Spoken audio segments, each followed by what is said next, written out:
ونصلي على رسوله الكريم اما بعد۔ محترم بزرگ اور دوستو، پہلے تو آپ 7 مرتبہ اللہم اجرنی من النار یہ پڑھ لیجئے، اور 1 مرتبہ آیت الکرسی، اور 1 مرتبہ سورہ اخلاص، سورہ فلق، سورہ ناس یہ پڑھ لیجئے۔ یہ مسنون اذکار ہے۔ فجر میں اللہم اجرنی بھی، اور باقی تمام نمازوں میں آیت الکرسی اور یہ تینوں صورتیں پڑھیں ہم اس کو اس وقت۔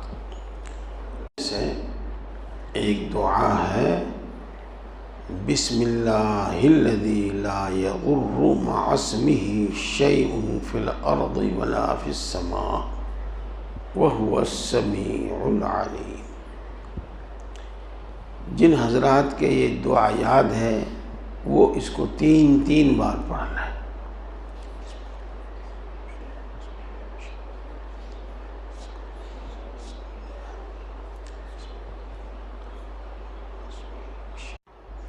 ایک بات جو آپ اکثر میری زبان سے سنتے ہیں کہ اللہ کے رسول صلی اللہ علیہ وسلم ان تمام کمالات کے باوجود جو اللہ نے آپ کو عطا فرمائے، انسان تھے، اور عام انسانوں کو جس چیز کی ضرورت پیش آتی ہے یا جو خطرہ، جو ڈر محسوس ہوتا ہے، آپ کو بھی وہ ضرورتیں پیش آتی تھی، آپ کو بھی وہ خطرہ اور ڈر محسوس ہوتا تھا، اس لیے آپ اپنی ضرورت کے اعتبار سے بہت ساری دعائیں پڑھا کرتے تھے۔ ان میں سے ایک دعا یہ بھی ہے، صبح میں بھی پڑھ لو، شام میں بھی پڑھ لو۔ اس کا ترجمہ سنو، اسی سے آپ کو اندازہ ہو جائے گا۔ بسم اللہ الذی لا یضر مع اسمہ شیء فی الارض ولا فی السماء۔ میں اللہ کی پناہ میں آتا ہوں اللہ کے نام کے ساتھ، جس کے نام کے ساتھ کوئی بھی چیز، چاہے وہ آسمان میں ہو چاہے وہ زمین میں ہو، کوئی نقصان نہیں پہنچا سکتی، اور وہ بہت زیادہ سننے والا ہے، بہت زیادہ جاننے والا ہے۔ ہمیں یہ دعائیں یاد کرنی چاہیے اور پڑھنی بھی چاہیے۔ سب دعا نہ پڑھ سکیں تو جتنی پڑھ سکیں اتنی پڑھنی چاہیے۔ مشائخ کے یہاں تعلق رکھنے سے اور ان سے رابطہ رکھنے سے یہ آسان ہو جاتا ہے کہ ہم کیا پڑھیں کیا نہ پڑھیں۔ تو اللہم اجرنی من النار مغرب کے بعد اور فجر کے بعد 7 مرتبہ پڑھا کرو، اور صبح شام میں، صبح کا مطلب تو فجر کے بعد، صبح صادق کے بعد، سورج نکلنے کے بعد، یہ سب صبح میں داخل ہے، اور شام میں مغرب سے پہلے، مغرب کے بعد، یہ سب شام میں داخل ہے۔ تو بسم اللہ الذی لا یضر مع اسمہ شیء فی الارض ولا فی السماء وہو السمیع العلیم پڑھا کیجئے۔ چلیے اب بات شروع کرتے ہیں۔ میرے دوستو، کافی دنوں سے اس آیت شریفہ کی تفسیر ہو رہی تھی، واللہ بصیر بالعباد الذین یقولون ربنا آمنا فاغفر لنا ذنوبنا وقنا عذاب النار الصابرین والصادقین والقانتین والمنفقین والمستغفرین بالاسحار۔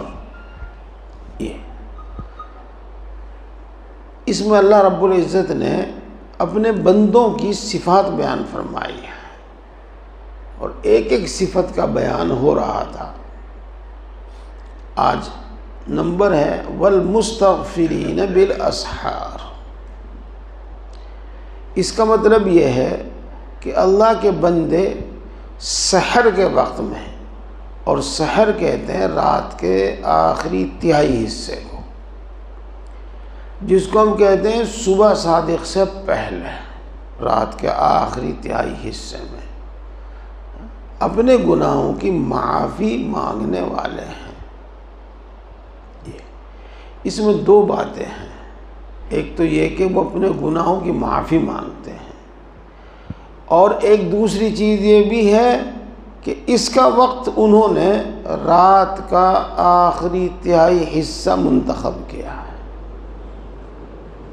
یہ دو چیزیں، گناہوں کی معافی اور یوں کہہ لو بلکہ گناہ معاف کرانا، اور آخری رات کے آخری حصے میں معاف کرانا۔ تو دوستو اس سے دو باتیں معلوم ہوتی ہیں۔ میں ان میں سے آج پھر دوبارہ پہلے تہجد کے وقت میں، رات کے آخری حصے میں عبادت سے متعلق کچھ آیتیں حدیثیں اس وقت جو یاد آئیں وہ آپ کے سامنے پیش کرتا ہوں۔ یہ باتیں آپ نے مجھ سے بھی دوسرے حضرات سے بھی بار بار سنی ہیں، لیکن بار بار سننے کا اور بار بار کہنے کا بڑا فائدہ ہے۔ ہم تو جب بھی دوسروں کے سامنے بات پیش کرتے ہیں یا اپنے اکابر اپنے علماء سے سنتے ہیں تو ایک نیا جذبہ پیدا ہوتا ہے۔ جو عمل شروع نہیں کیا وہ شروع کر دیتے ہیں، جو عمل شروع کر رکھا ہے اس میں کمی کوتاہی ہے تو وہ کمی کوتاہی دور ہو جاتی ہے، اور نئے ارادے سے اچھی طرح کرنے، پابندی کرنے کا ارادہ پیدا ہوتا ہے۔ اس لیے یہ نہ خیال کیا جاوے کہ یہ بات تو بیان ہو چکی ہے، یہ بات تو کئی بار سن چکے ہیں، یہ نہ خیال کیا جاوے۔ پیارے بھائیوں، کثرت عبادت، کثرت نوافل، یہ اللہ تبارک و تعالیٰ کے قرب اور اللہ تبارک و تعالیٰ کی نزدیکی کا بہترین ذریعہ ہے۔ یہ اللہ کے قرب، اللہ کی نزدیکی کا مطلب تو ہم خود سمجھتے ہی ہیں، لیکن اس کو ہم یوں بھی کہہ سکتے ہیں کہ اللہ کو راضی کرنے کا بہترین ذریعہ ہے۔ وہ عبادت، وہ نفل عبادت چاہے کسی بھی وقت میں ہو، کسی بھی وقت میں ہو۔ ایک حدیث پاک ہے، ما زال عبدی یتقرب الی بالنوافل حتی احببتہ،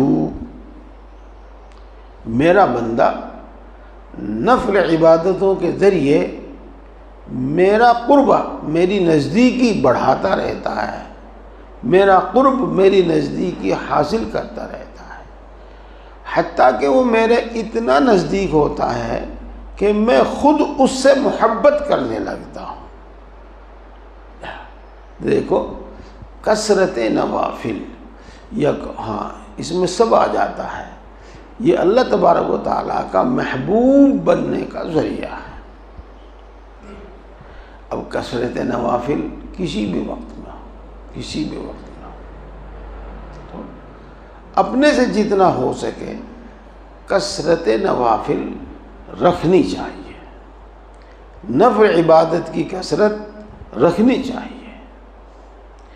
اور عبادت میں بہت کچھ شامل ہے، نماز پڑھنا بھی عبادت میں شامل ہے، اللہ کی رضا کے لیے خیر خیرات کرنا یہ بھی شامل ہے۔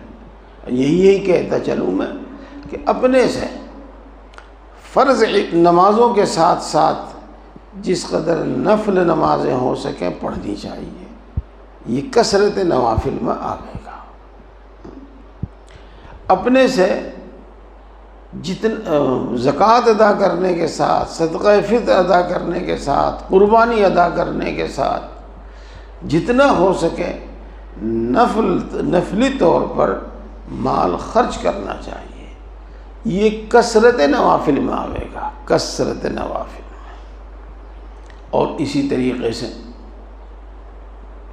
روزہ، یہ بھی عبادت ہے.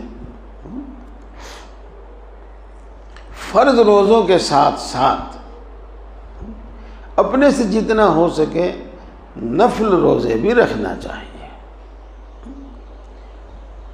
حج بھی عبادت ہے. اللہ تبارک تعالیٰ گنجائش دے تو حج بھی کرے، عمرہ بھی کرے. عمرے کے واسطے مستقل سفر کرے، لیکن پہلے حج کرے پھر عمرہ کرے. پھر اللہ توفیق دے، پیسہ پاس ہو تو نفل حج بھی کر لے. بہرحال یہ جو مشہور بڑی بڑی 4 عبادتیں ہیں، میں یہ چاروں باتیں مثال کے طور پر پیش کی. اسی طریقے سے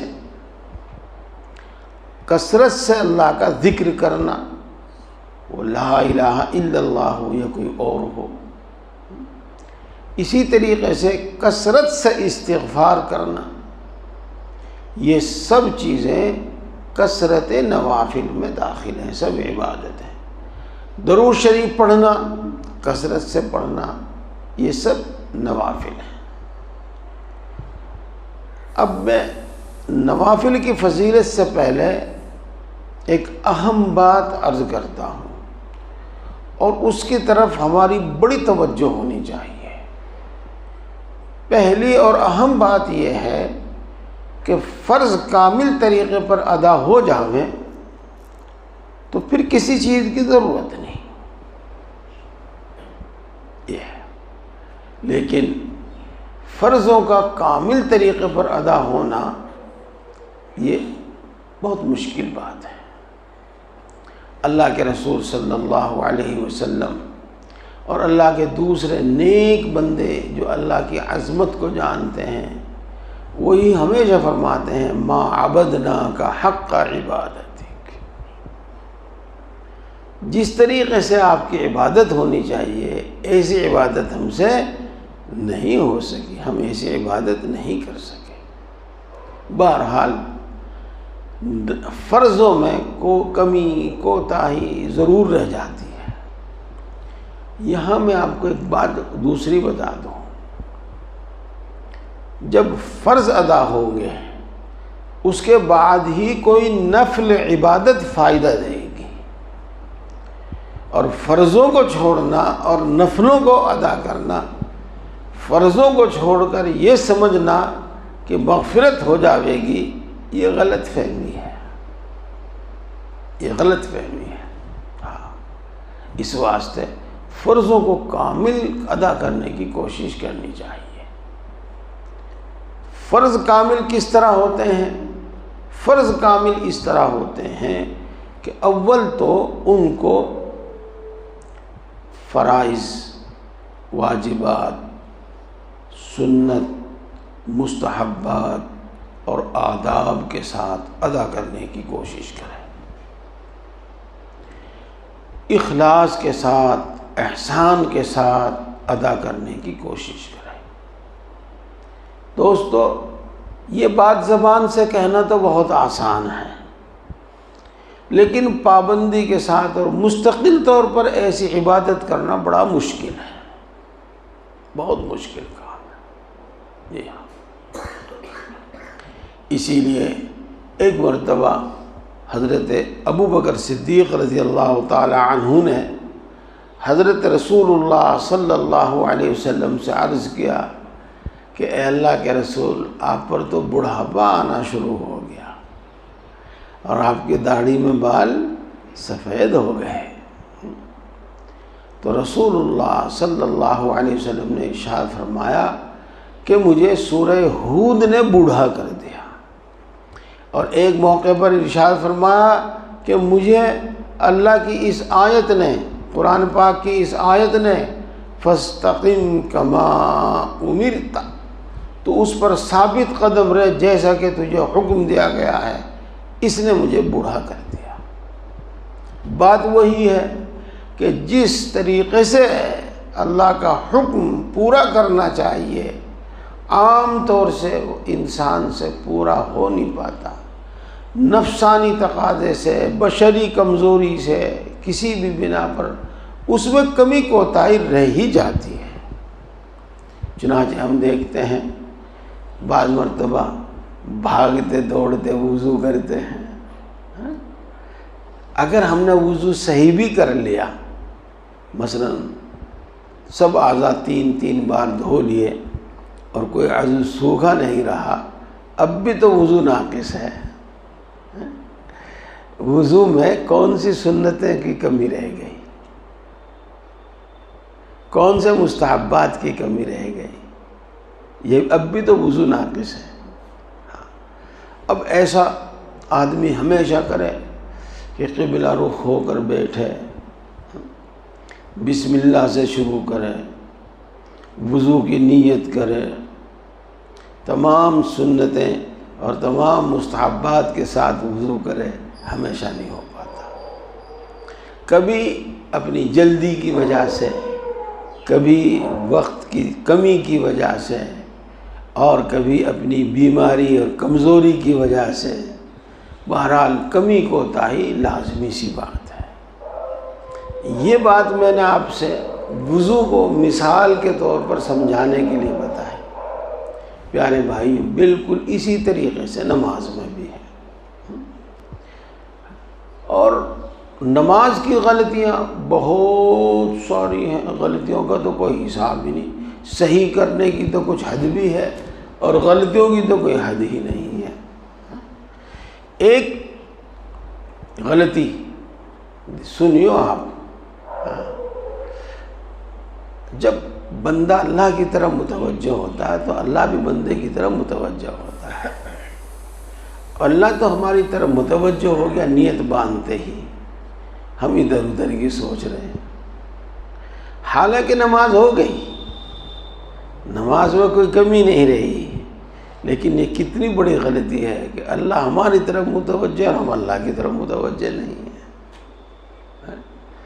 اسی طریقے سے چاہے وہ اپنا کوئی تقاضا ہی ہو، کوئی ضرورت ہی ہو، بہت مرتبہ ہمیں نماز پڑھنے کی جلدی ہوتی ہے، اور یہ سوچتے ہیں کہ بھئی جلدی سے نماز پڑھ کے چلیں، جلدی سے نماز پڑھ کے بھاگیں۔ تو اللہ کے دربار میں جس نے ہمیں ہر وقت حاضری کی اجازت دی ہے اور ہر وقت اپنا دربار کھلا رکھا ہے، اور ہم وہاں جلدی سے اپنی بات کہہ کے بھاگیں، تو یہ بھی میرے دوستو گناہ میں ہی شامل ہوتا ہے۔ لیکن ظاہر بات ہے کہ ہم ہمیشہ ایسا نہیں کر سکتے کہ بہت اطمینان سے نماز پڑھیں۔ پیارے بھائیوں، یہ میں نے آپ کو وہ بتائی ہے کہ اللہ کا حکم پوری طریقے سے ادا ہونا بڑا مشکل ہو جاتا ہے۔ یہی بات قرآن پاک کی تلاوت کی ہے، یہی بات روزے کی ہے، یہی بات حج کی ہے، یہی بات زکوٰۃ کی ہے، کہ اللہ کا حکم پورا ادا ہونا مشکل ہو جاتا ہے۔ جب اللہ کے رسول صلی اللہ علیہ وسلم یوں فرماتے ہیں کہ جیسے اللہ نے حکم دیا اس پر ثابت قدم رہنے اور مجھ سے رہا نہیں گیا، تو میں ڈرتا ہوں، اس ڈر کی وجہ سے بڑھاپا آ گیا ہے اور یہ بال سفید ہو گئے ہیں، تو میرے دوستو اور کس کی مجال ہے؟ دیکھو، اس بات سے آپ کو یہ بات سمجھ میں آ گئی ہوگی کہ اصل تو ہے اللہ کے فرضوں کو ادا کرنا، لیکن ان کی ادائیگی میں کمی کوتاہی ضرور رہ جاتی ہے۔ اور بھی مثال کے طور پر روزانہ ہم فجر کی نماز پڑھ کے کچھ ذکر اذکار پڑھتے ہیں، آج ہم نے وہ چھوڑ دیے، آج ہم نے یہ بھی عبادت ہے، اس عبادت میں لگ گئے، تو دیکھو یہ بھی ایک گناہ ہے۔ یہ گناہ کس معنی کر ہے کہ کچھ چھوڑا کچھ کرا، یہ بھی ایک طرح۔ تو اس پر بھی استغفار ہونا چاہیے۔ جب ہم ایک نیک کام کرتے ہیں تو کئی نیک کام چھوڑ دیتے ہیں، تو بہرحال کمی کوتاہی ضرور باقی رہتی ہے۔ جتنا آدمی دھیان دیتا ہے، جتنا آدمی علم حاصل کرتا ہے، اتنی اس کو اپنی کمی کوتاہیاں معلوم ہوتی رہتی ہیں۔ جتنی جہالت ہوتی ہے، ناواقفیت ہوتی ہے، اور جتنی غفلت ہوتی ہے، اس میں آدمی دعویٰ کر بیٹھتا ہے میں تو 5 وقت کے بجائے 8 وقت کی پڑھوں نماز، دعویٰ کر بیٹھتا ہے۔ بات بات میں کبھی اپنے اوابین کا ذکر کرے گا، کبھی اپنی تہجد کا ذکر کرے گا۔ تو یہ ناواقفیت کی بنا پر ہے، یہ غفلت کی بنا پر ہے۔ دوستو، جب یہ بات سمجھ میں آ گئی تو اب 2 کام کرنے کے ہیں، اور یہی میں سمجھانا چاہ رہا تھا۔ ایک تو اپنی عبادت کے بعد استغفار، تاکہ جو ہم سے کمی کوتاہی ہو گئی ہے ساتھ کے ساتھ اللہ سے اس کی معافی ہو جائے۔ اور دوسرے، فرض کے بعد کچھ نفل عبادت کرنا، چونکہ اللہ نے یہ وعدہ فرمایا ہے کہ میں فرضوں کی کمی نفلوں سے دور کر دوں گا، پوری کر دوں گا۔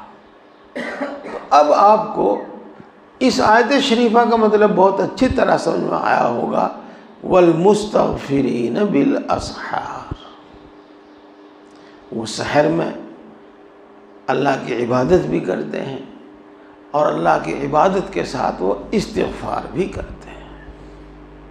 تو بس اب میں آپ سے یہی عرض کروں گا کہ استغفار کی کثرت اور نفل کی کثرت، اور کثرت کتنی؟ جتنی آپ بسہولت نبھا سکیں، آسانی کے ساتھ نبھا سکیں۔ یہ پیارے بھائیوں، استغفار رسول اللہ صلی اللہ علیہ وسلم کی بھی محبوب عبادت تھی۔ رسول اللہ صلی اللہ علیہ وسلم ارشاد فرماتے ہیں کہ میں 70 مرتبہ استغفار کرتا ہوں۔ یہ لفظ حدیثوں میں ہم آپ پڑھتے ہیں، لیکن 70 مرتبہ کا مطلب صرف گنتی کے 70 عدد نہیں ہوتا، بلکہ عربی میں 70 کا مطلب ہوتا ہے کثرت سے۔ ہمارے یہاں 70 کا لفظ بھی کبھی کبھی بولتے ہیں، لیکن ہمارے یہاں بولتے ہیں سینکڑوں مرتبہ کہہ چکا ہوں، چاہے وہ ابھی 10 مرتبہ بھی نہ کہا ہو، چاہے ابھی 20 مرتبہ بھی نہ کہا ہو، لیکن کہتے ہیں کہ سینکڑوں مرتبہ۔ تو اس کا مطلب 100 مرتبہ نہیں ہوتا، بلکہ اس کا مطلب ہوتا ہے کثرت سے۔ تو رسول اللہ صلی اللہ علیہ وسلم کثرت سے استغفار فرمایا کرتے تھے۔ یہ بات جو میں نے تفصیل سے آپ کو بتائی، ترتیب سے بتائی، آپ کو یاد ہوگا۔ فرض نماز پڑھنے کے بعد سلام پھیرتے ہی 3 مرتبہ استغفر اللہ، استغفر اللہ، استغفر اللہ کہنا سنت ہے، رسول اللہ صلی اللہ علیہ وسلم کی عادت شریفہ ہے۔ پھر وہی بات آئی ہے، ابھی تو نماز پڑھی ہے ہم نے، ابھی کوئی گناہ نہیں کیا ہے، اور نماز پڑھنے کے بعد پھر استغفر اللہ، استغفر اللہ، استغفر اللہ۔ پیارے بھائیوں، بات وہی ہے جو ابھی میں آپ کو اچھی طرح سمجھانے کی کوشش کر رہا تھا کہ عبادت میں کمی کوتاہی ضرور رہ جاتی ہے۔ اس واسطے عبادت کی کمی کوتاہی پر بھی استغفار ہونا چاہیے۔ نماز کے بعد استغفر اللہ، استغفر اللہ کہنا 3 مرتبہ اسی لحاظ سے سنت ہے، استغفار کی کثرت۔ اب میں اپنی بات کو ختم کرتے ہوئے انشاءاللہ اللہ نے زندہ سلامت رکھا، توفیق بخشی، تو اگلے مہینے اس کی اور تشریح کروں گا۔ میں آپ سے عرض کروں کہ آپ چلتے پھرتے، اٹھتے بیٹھتے یہ لفظ پڑھتے رہا کرو، سبحان اللہ و بحمدہ، سبحان اللہ العظیم، استغفر اللہ۔ صرف استغفر اللہ کی بھی فضیلت ہے، لیکن سبحان اللہ و بحمدہ، سبحان اللہ العظیم، اس کی بڑی فضیلت ہے۔ یہ وہ 2 کلمے ہیں جو زبان پر بڑے آسان ہیں، اور ترازو میں بڑے بھاری ہیں، تو اس کی عادت بناؤ، سبحان اللہ و بحمدہ سبحان اللہ العظیم استغفر اللہ، یہ پڑھتے رہا کرو۔ اسی طریقے سے دوستو، لا الہ الا انت سبحانک انی کنت من الظالمین، تیرے سوا کوئی عبادت کے لائق نہیں، لا الہ الا انت سبحانک، تو ہر عیب سے پاک ہے، قصور میرا ہی ہے، انی کنت من الظالمین، قصور میرا ہی ہے، یہ بھی استغفار ہے۔ اور اس آیت شریفہ کی فضیلت مصائب اور مشکلات سے نجات بھی ہے۔ بس میں اپنی بات کو ختم اسی پر کرتا ہوں، کثرت سے استغفار کرو، گناہوں پر ہی نہیں بلکہ عبادت کر کے بھی استغفار کرو، اور نماز کے بعد سلام پھیرنے کے بعد سب سے پہلے 3 مرتبہ استغفر اللہ استغفر اللہ استغفر اللہ کہو، اور چلتے پھرتے اٹھتے بیٹھتے اس کی عادت بنا لو، سبحان اللہ و بحمدہ سبحان اللہ العظیم استغفر اللہ، لا الہ الا انت سبحانک انی کنت من الظالمین۔ یہ اور جس طریقے سے انگنت پڑھتے ہیں، اسی طریقے سے دوستو دل کے سکون کے لیے، دل کی تسلی کے لیے، اور خاص خاص مقدار پر خاص خاص فضیلت اللہ کی طرف سے، اللہ کے رسول کی طرف سے آئی ہے، تو ایک تسبیح کم سے کم استغفار کی پڑھ لیا کرو، صبح شام پڑھ لیا کرو، یہ 24 گھنٹے میں ایک تسبیح بھی پڑھ لیا کرو۔ اور کون سا استغفار پڑھا کریں؟ جو آپ کا جی چاہے وہ پڑھ لیا کرو۔ ابھی جو بتلایا آپ کو یہ بھی پڑھ سکتے ہیں، سبحان اللہ و بحمدہ سبحان اللہ العظیم استغفر اللہ، یہ بھی پڑھ سکتے ہیں استغفر اللہ ربی من کل ذنب واتوب الیہ، یہ بھی پڑھتے ہیں، اور میرا پڑھنے کا بھی یہ معمول ہے، میرے حضرت نے، میرے شیخ نے مجھے یہ بتایا ہے، استغفر اللہ الذی لا الہ الا هو الحی القیوم واتوب الیہ۔ اللہ تعالی ہم سب کو توفیق عطا فرمائے۔ جو سنو تھوڑا بہت عمل شروع کر دو، جب تھوڑا بہت ہو جائے گا تمہارا عمل تو ہو ہی گیا، پھر اس میں زیادتی کرنا، اس کو بڑھانا آسان ہوتا ہے، اور جب آدمی شروع ہی نہ کرے تو پھر شروع ہی کرنا مشکل ہوتا ہے۔ تو 3 بات آپ کو بتائی، ایک تو آپ ضرور شروع کر دیں، استغفر اللہ استغفر اللہ استغفر اللہ 3 بار ہر فرض نماز کا سلام پھیرنے کے بعد، اور دوسری بات بتائی چلتے پھرتے اٹھتے بیٹھتے استغفار کرنا، اور تیسری بات بتائی 100 مرتبہ رات دن میں استغفار کرنا کم سے کم۔ ان میں سے جو شروع کر سکتے ہیں کر دیں، اللہ توفیق عطا فرماوے۔ سبحان اللہ۔